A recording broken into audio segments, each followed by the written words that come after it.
Wala pang 1 year si Duterte, malami nagawa, 6 months pa lang. Sino? Si Duterte. Ano? 6 months pa lang. Oo. Kasi yun ang pangako niya eh. Kaya nga nagtiwala sa kanyang tao. 6 months, within 6 months, ang Pilipinas, babaguhin niya yung sistema. Totoo naman. Eh, sa loob na, naniniwala ka na kayo. Sa loob ng langya, marami na siyang nagawa. Oo naman. Napakarami niyang Ano nagawa. ba nga nagawa ni Unang-una, ang sabi niya, ibigay natin sa kapwa natin ang respeto. Bigyan natin sila ng respeto. Lalong-lalo na ang mga pulis. Ngayon, ang tanong ng tao, paano pagkakawala ng pulis anak at tinapa? Yan ang lisensyadong kriminal. Sabi nga nila, di ba? Pero, mangyayari yan. Totoo naman. Nangyari. Nga, ang ginawa niya, pinahugot niya lahat ng iskalawang at pinadala niya sa amin. Nagdutero ka namin. Ngayon, iskalawag ka. Hindi ka pwede makarating sa amin. Kasi alam mo ng mga tagar na iskalawag ka na eh. Papatayin ka. So, para magkaroon ng respeto ang tao, kailangan ng iskalawag wala. Di ba ginawa niya? So, nagkaroon uli ng respeto ang tao sa pulis. Hindi nga, siyempre, sinala niya lahat eh. Panahon ni Digong. So, nandun tayong may mga puntong hindi natin malalakas. Diba? Hindi natin malalakas. Pero, disimulado sa ngayon. Sa ngayon ha, disimulado. Pwede mong respeto ako. Katulad ng ano, mga banat na naman. Pero ngayon, pare, utangin na dati hindi ako tumatakot sa pulis. Ngayon, pag dumada ng pulis, nakita ko yung uniform. Kasi nga, naranasan din nila kung ano naranasan ng kibigyan. Diba? Pero habang patagal ang pamumuno ni Bongbong Marcos, ano yung nararamdaman mo? Ano yung nakikita mo? May improvement ba or ano what? Ano yung pagkakaiba ng panahon ni Digong? Ang laki ng pinagkaiba. Kasi nung kapanahonan ko, Sa loob ng 2 years ni Digong, anong meron? ay hindi kami nagkaroon ng takot ng tao.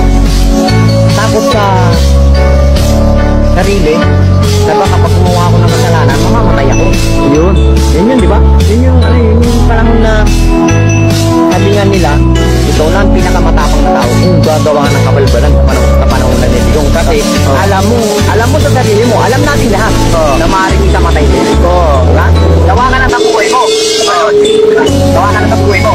Ngayon, kaya ko nasabing nanahimik at nagkaroon na respeto ang tao. Kasi, yun nga, binigyan na agad ng pag-iisipan yung tao. Ang sabi pa nga niya, within 6 months, pati kinuhin ko ang pili. Sino pang president sa dita ng gano'n, kundi siya lang, ang isip ko rin na tao, baliw na. Diba? Baliw na nga tayo eh. 6 months, bakit kinuhin mo Pilipinas? Ano na? Yung pala, may sarili siyang pamamaraan. Pero sir, naniniwala ka naman. Sa loob ng 6 months, ay nagawa na. Nagawa niya ka. Nagawa niya within 6 months. Ano yun sir? Maraming taong nangilag. Maraming taong nangilag na gumawa ng kabalbalag. Kasi nga, hindi limit sa ating mga Pilipino, hindi limit sa kalaman natin na kapag ka gumawa ka ng kabalbalang sa kapanahonan ng Duterte, may kalatagyan ka. Grabe yun, di ba? Ano yung inuuna niya doon sa Ang inuna niya, sir, yung mga kababayan niya kagad, yung mga butante, yung kagad ang inuna niya, di ba? hindi pa sir. Ang inuuna niya yung mga tipagin, yung limang mga generals.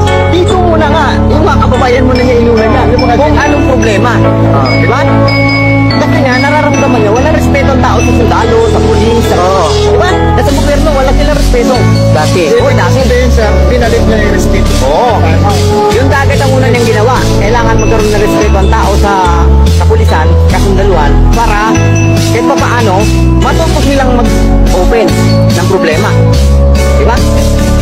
Nagkaroon pa nga ng patalastas. Isumbong mo kay mamang pulis. Kami nang bahala. Di ba?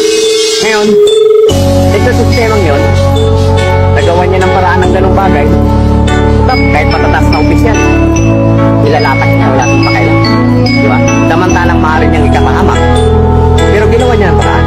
Ginawa niya ng paraan kung paano maging ganun ang sistema sa pamamalakad niya, sumunod. Para nang sa ganun, ang Pilipino, magkaroon ulit ng pag-asa. Panahon ngayon ni Marcos, ano nakikita mo? Sa ngayon, sir. Sa kanya ngayon mag 2 years na siya. Sa totoo lang, sir. Sa ngayon, ha? Kasi, para sa akin na nga, sa mga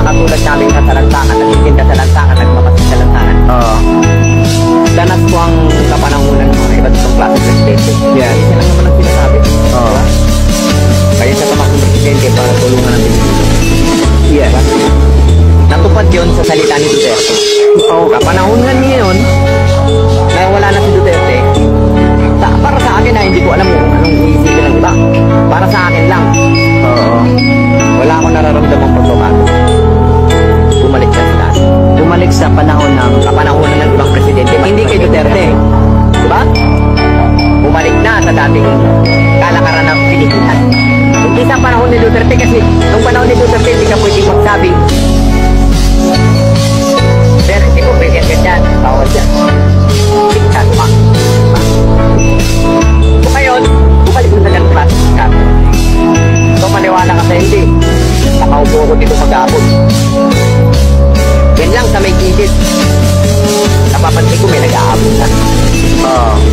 Alam ka naman sabihin mong kinky na doon.